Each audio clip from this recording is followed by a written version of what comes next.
էլի ձեր առաջադեպերում առանց չառաջադեպերում։ Հնարավոր է, որ Փաշինյանը այս ընթացքում հասկացել է, որ աներձակի ներկայություն ազգային ժողովում նաև խանգարում է ԽԾԲ հայտնի այդ խոսակցությունների հետ կապված, որ այլևս չպետք է դուք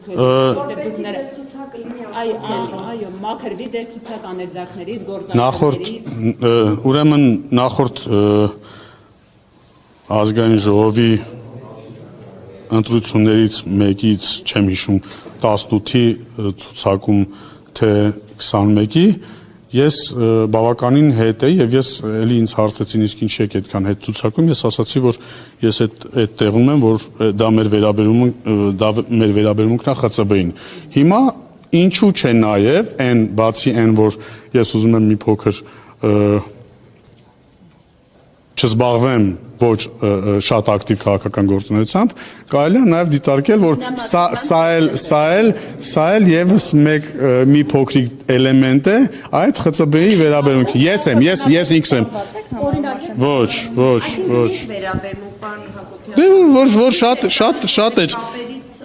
շատ է։ Փաշինյանը խոցելի չդառնա ձեր հետ կապված, որ անդադ ասեն աներձակը այ խորտ։ Համել ման եմ գալիս այդ բանը որ գտնեմ։ Բայց ասեք նոր գտեք, էլի ամենակարևորը Հա, հետևում եմ, մենք ընկերներ, հա։ Որ այդ խոցելի չդառնալու համար, այսինքն որ աներձակը Փաշինյանի խորհրդարանում է։ Կարծում եմ ես այսքան ժամանակ ապացուցել եմ, որ ինձնով խոցելի չի դառնում Փաշինյանը, որովհետև այնպիսի քաղաքական գործիչ չեմ, որով Փաշինյանը խոցելի կդառնա։ Դե չեմ արել, էլի եթե չգիտեմ դեռ ինչ որ զբաղվում, Շողիկ ջան, չգիտեմ։ Չասեցի չեմ աշխատելու, ասում դեռ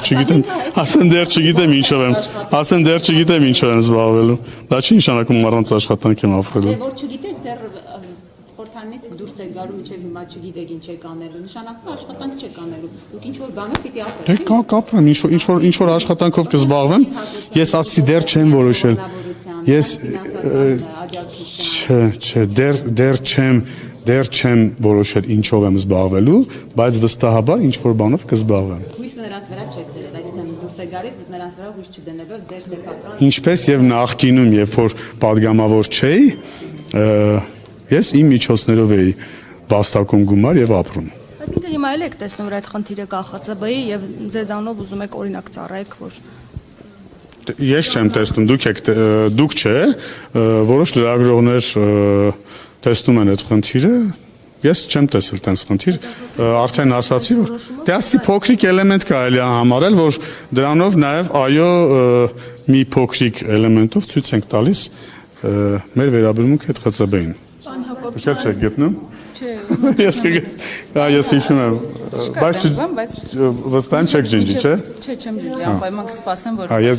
կգտնեմ կուղարկեմ, որովհետև լուրջ։ Բայց դժվար թե ես այդպես։ Չէ։ Եթե ուրիշ Անին Երկարարյան չկա, չէ, դուք եք, չէ։ Քաղաքացիական պայմանագիր կուսակցությունը էթիկայի կանոնագիր ընդունեց, սա ինչ եք կարծում, ինչպես կմեկնաբանեք Արման Թաթոյանի ասուլիսից հետո հնչած խոսքերի շարունակություններ, որովհետև պարոն Թաթոյանն ասում էր, որ եթե ես այդպիսի պաշտոնյա ունենայի, ապա նրա վիզը կփոկեի։ Հարցը կասեք։ Ինչի արդյունքում ընդունվեց այս կանոնագիրքը։ Այդ կանոնագիրքը մեզ է վերաբերում, Արման Թաթոյանին չի վերաբերում։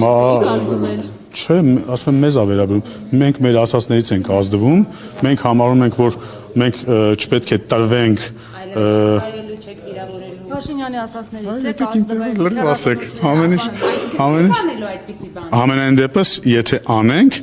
նման կանոնագիրք, հա, ես չգիտեմ, ամենայն դեպս քննության առարկա կդառնա։ Ամենայն դեպս այդ հարցը կքննարկվի կուսակցությունում։ Մինչ այդ պահը նմանատիպ հարցեր